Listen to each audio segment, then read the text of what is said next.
Hello guys, তোমাদের সঙ্গে একটা মিনি ব্লগ শেয়ার করি। গতকাল ছিল বৌমনি আর দাদাভাইয়ের অ্যানিভার্সারি, সেখানে নিমন্ত্রণ ছিল। আমরা যখন গেছি তখন বৌমনির রান্না প্রায় কমপ্লিট, জাস্ট পনির স্টার্টিটা করলেই হয়ে যায়।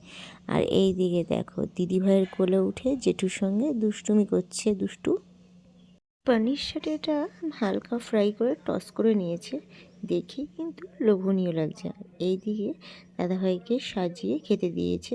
মেনুতে কী কী ছিল নেক্সট ভিডিওতে তোমাদের জানাচ্ছি। তারপরে খাওয়া দাওয়ার পরে ওরা একটু ডেকোরেশন করছিল, যেখানে বসে কেক কাটিং করবে, হ্যাপি অ্যানিভার্সারি লিখছিল।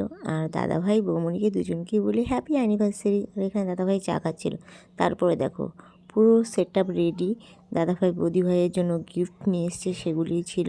এবার দুজনে কেক কাটিং করবে। এইভাবেই দুজনে হ্যাপি থেকো, ভালো থেকো। তোমাদের আবারও জানাই হ্যাপি অ্যানিভার্সারি। আর এখানে কিছু ভিডিও শ্যুট করছিলাম, সেগুলি বৌমনির প্রোফাইলে তোমরা দেখতেও পাবে।